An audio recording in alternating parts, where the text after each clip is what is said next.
Hey everyone, and welcome to this month's 2-minute update.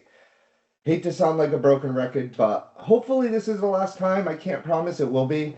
Windows 10 is end of life as of October 14th of this year. What does that mean? Microsoft is no longer going to support it, patch it, or update it. The biggest thing is there are no more security patches, so it becomes a real big security concern for any clients. Please make sure if you haven't discussed with us on the Windows 10 replacement plan, please reach out. We're more than happy to help provide you some reports and start discussing. I know you've heard a lot of this over the last, 12 to 15 months from us, but we're here at the deadline. We are starting to see some delays. So we hope to get this thing care before that deadline for everybody. So please reach out as soon as you can.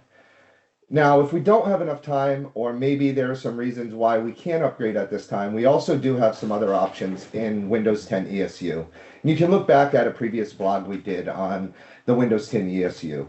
But basically, it's a license at a low cost that will allow you to get updates for one additional year on Windows 10 devices. This is security updates only, so Microsoft, if you have any issues, is not going to support it. Application companies won't support Windows 10 any longer. So while it's a great thing to have available to you, it is just a short-term stopgap to buy yourself some more time in order to come up with a good replacement plan. If you have any questions on Windows 10 or anything else, please don't hesitate to reach out. I hope you all have a great day.